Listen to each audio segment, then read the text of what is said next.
So diving straight into the digital drawing that I did for this month's bullet journal, I kept the sort of mail stamps, I guess, theme going on, template, but it's not really a theme because the theme is like a cottagecore Easter vibe. Over in Australia, Easter happens during autumn, but depending on where in Australia you live, autumn isn't really that different to spring. Like, the weather is starting to be in that middle section between stupidly hot and nicely cool or cold. There are cold days in winter, but we never get like the proper snowy frost in like the Brisbane area. So gardening is usually pretty good all year round, and I have recently planted some sunflower seeds and they have sprouted and they have great big leaves on them. I don't think that they'll flower before April, but maybe they'll surprise me. I don't know how quickly they're supposed to grow, but because they're quite a large plant, they do seem to be growing very quickly, which pleases me.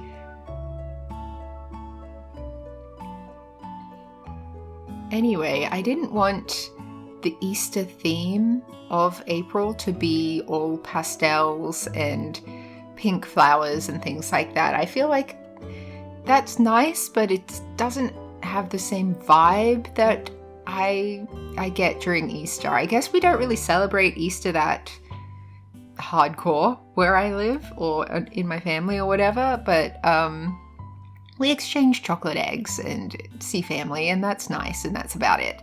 But because it is autumn, I wanted to have a little bit more of a cozy vibe, a little bit more cottagecore, I guess you'd call it. And just in general, I like things to have just a more fantasy fairy tale kind of feeling to them. Like a deeper in the forest than, not the meadows, the forest. I don't know how to explain what I'm thinking about. Of course, if you're doing Easter, you got to have a bunny in there. But you just saw I lost a bunch of footage. I'm sure I was recording it, but on a few of the illustrations, I had nothing. And on some of them, I had like that bunny one, I had the sketch phase. And that's all I could find of it. So I don't think it was a case where I forgot to hit record. I think some of it got corrupt or something, like it was just missing. And that is very frustrating to me, but it is what it is. And I still have the final artwork, so that's the part that I was actually trying to get so that I could make it into stickers and put it in my bullet journal. And if you want to get stickers, these stickers specifically, I always post the ones that I make onto my Patreon. It's $5 a month, or you can buy the individual packs of sticker sheets that also for $5. End of plug.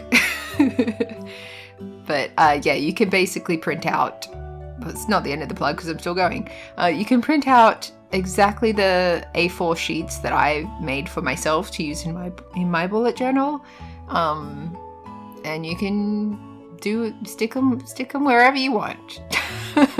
That sounded threatening, but it wasn't supposed to. Stick them where you want, son.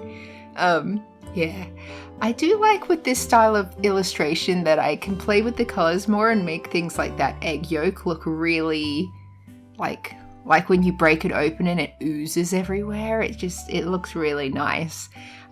Usually, if you've watched my older videos, I have a standard style that I like to do for characters and cartoons, where it's a very thick outline and then solid colors inside. So like the light and the shading is just like a kind of solid, no gradient, no like mid-tones and blurring, just like a very comic booky style. Whereas when I'm doing stuff for my bullet journal, I like it to be more hand-drawn, more pencil style, which is why the Procreate pencil I'm using right now is the like 6B pencil approximation.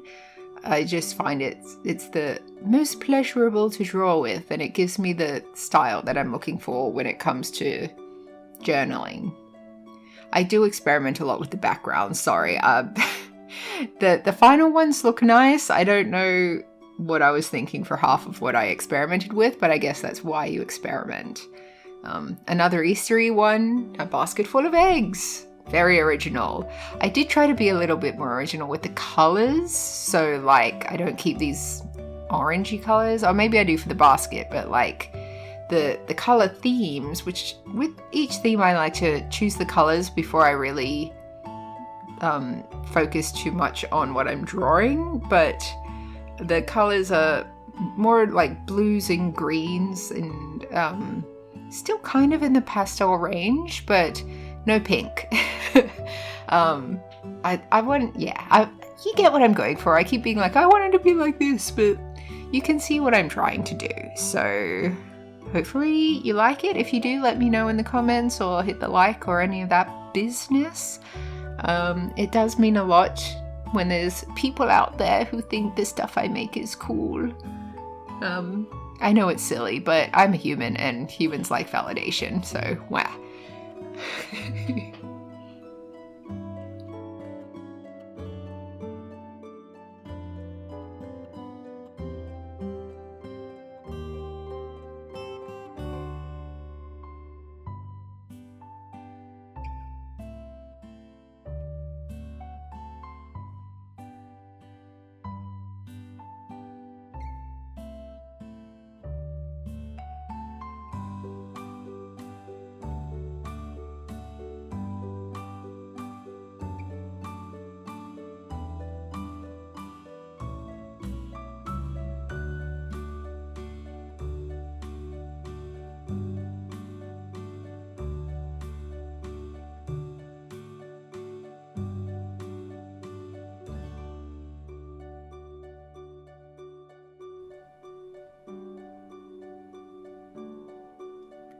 I don't think it would really be me if I didn't draw a cup of coffee at some point.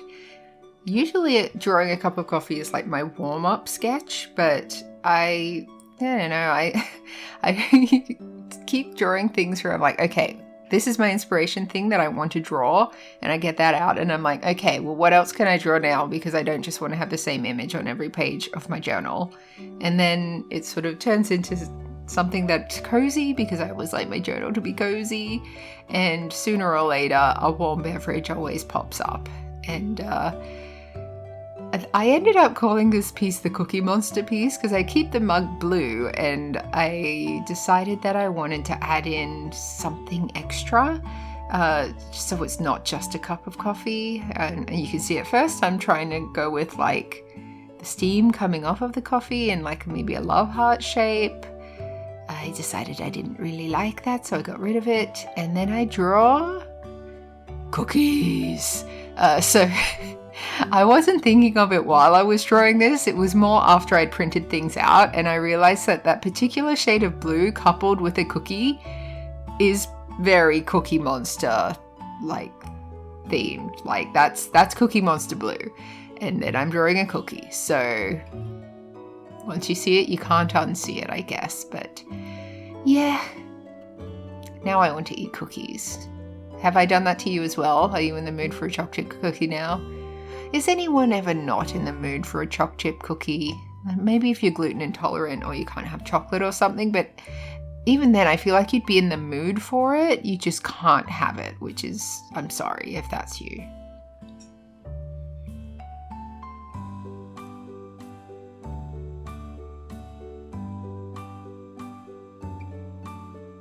I think when I was drawing, I also got myself in that headset of wanting to make cookies, because now I'm just drawing like an oven mitt, getting in the kitchen and drawing an oven mitt because I want to bake some cookies. But I think it came out kind of cute. I did play around with the oven mitt a lot. Well, not a lot, but more than I needed to, considering it's a very simple thing to draw.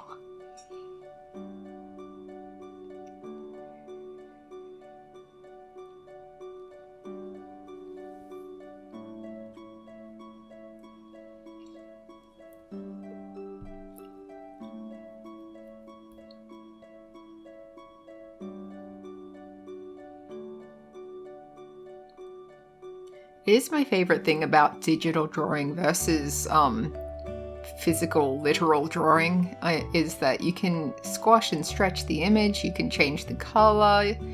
In this case, I might as well have just drawn it from scratch, but I do like, you know, when you have that like blank page thing of, oh, I know what I want to draw, but I'm not really 100% sure how to draw it, and then you draw something, it's a lot easier to edit than it is to start from scratch.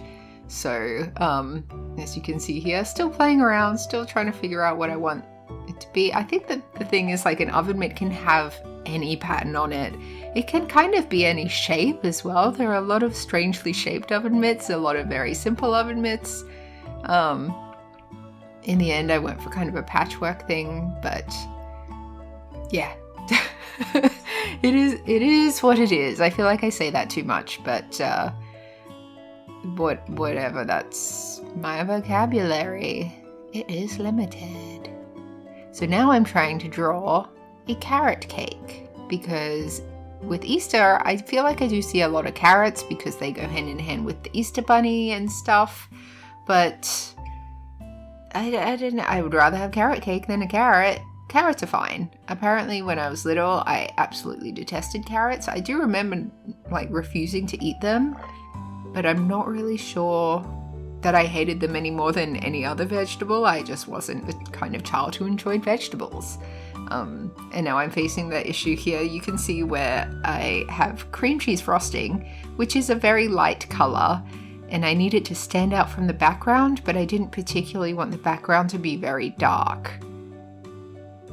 So I did a little bit of outlining, which you wouldn't actually see if in like real things don't have outlines, but sometimes you need them to make it easier to see in a drawing.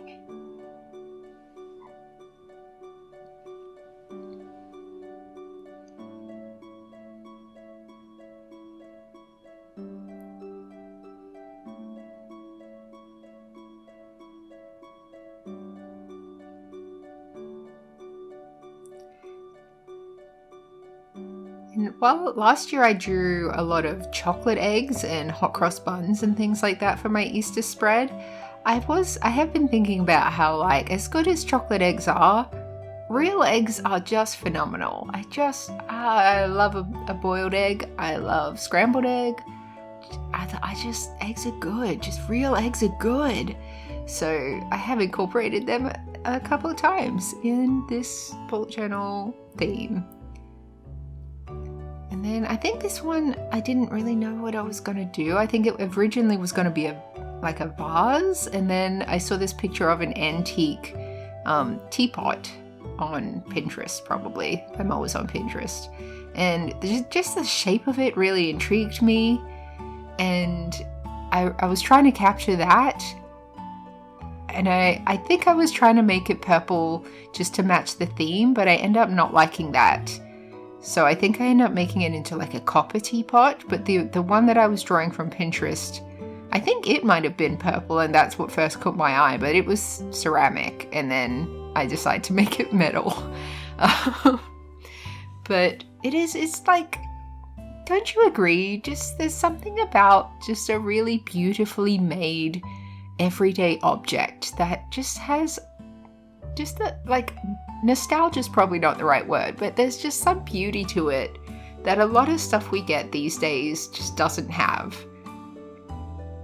It has an artistry to it that's not a mass-produced thing. I mean, even if this particular thing was mass-produced, obviously someone put in a lot of thought into how it's designed to make it beautiful, and we don't see a lot of that these days, and that makes me sad.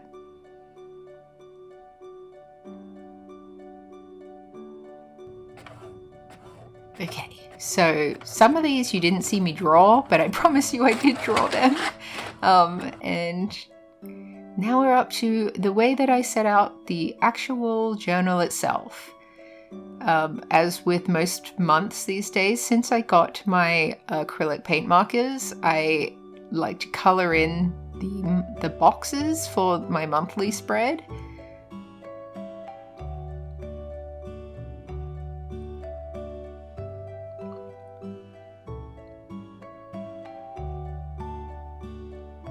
I basically picked markers from the set that I bought by holding up the printed out stickers and looking at what looked nice with those. So there isn't really an exact art to it. Obviously I already knew the general color scheme I wanted to use, but I hadn't actually decided if I wanted like green to be the main color, or as you can see I picked purple, so it was going to be green, purple, blue, with like hints of like brown or orange.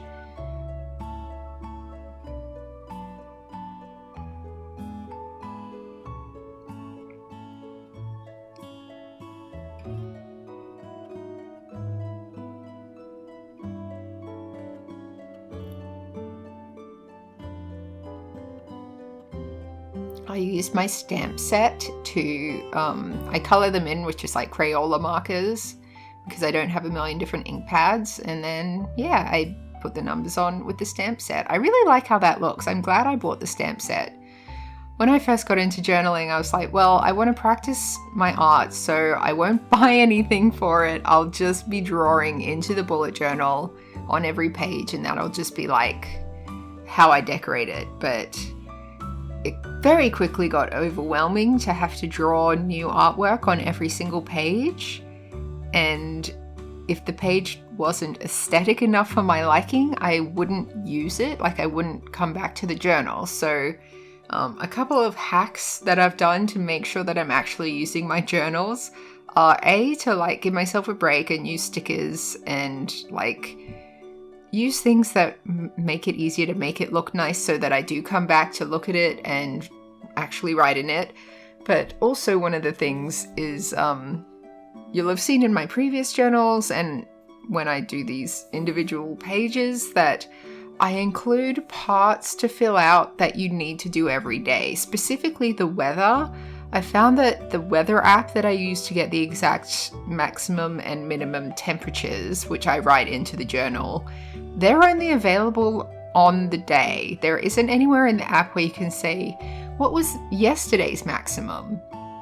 It tells you what tomorrow's maximum is. It doesn't tell you what yesterday's was.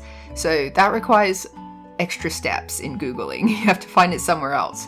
And so it's an incentive, because I'm quite lazy, to be like, well, even if I don't have anything I want to write about today, even if I don't have any specific plans that I want to do, I'll just write in the weather, and I'll just write in like what the moon phase is. And then when that page is already open, then there's the food and drink thing where I keep track of what food and drink I've been consuming.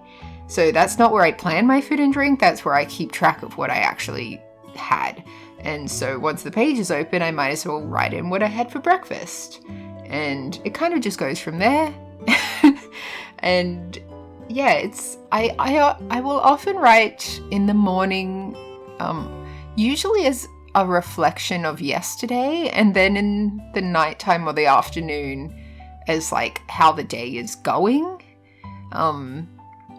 Oh, you can see that because my stickers are a little bit transparent and I was sticking them on top of a pattern that you could see through them. So I basically had the same issue as I had earlier when I was doing the digital drawing, that if I put a pattern behind the digital drawing, it had like stuff that you could see through.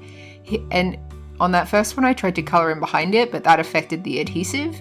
Now I'm just using my paint pens to recolor in the pieces that go over the top of that checkerboard thing. It's not as nice as I would like it to be, but it's fine.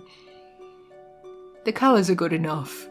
And I mean, the beauty of a journal is it is just like, it's just for me. Like, I'm showing it to you, but it's for my pleasure. So if you don't like it, that's fine. You obviously don't have to do exactly that. But if you're printing onto washi paper, bear in mind that it has a transparent background. If you're using normal sticker paper, it will be white on the background. So you don't have to worry about, like, if you're printing on top of something that has a pattern, that won't show. So huzzah.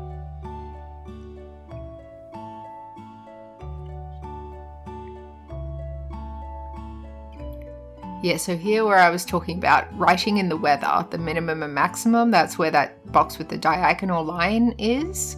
I like to draw a little like you know, the icon of like, it's a sunny day and they have a sun, or it's partly cloudy, so they have the sun with a cloud in front of it. I like to draw those in. So that's what that's for. And the circle is for how full the moon is, and next to it is the actual percentage that I will fill out. And that's the part that brings me back to my journal every day. So it's important to include that, even if I don't actually care what the weather is. That said, now that I'm getting into gardening, I have a separate gardening journal, and it is very useful to be able to refer to my daily journal to see what the weather was doing over longer periods of time with relation to like when I watered the plants, or if I overwatered them, if I underwatered them because like, oh, it rained that week, but maybe it didn't rain enough. That kind of stuff. It's very guess and check. I don't really know what I'm doing gardening wise, but I'm enjoying mucking around and figuring stuff out.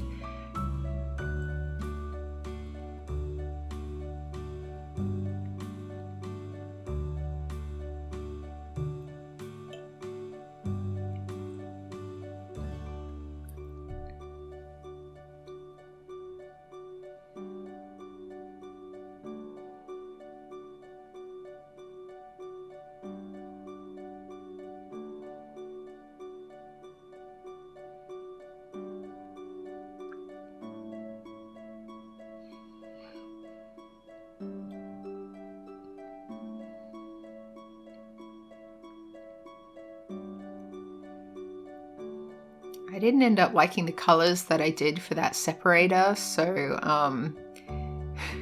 I went over it a few different times, but for the other days that I do, I just have one setup. One setup? What am I talking about? One color.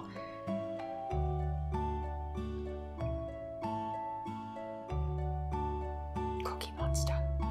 Okay, so here we have the final results.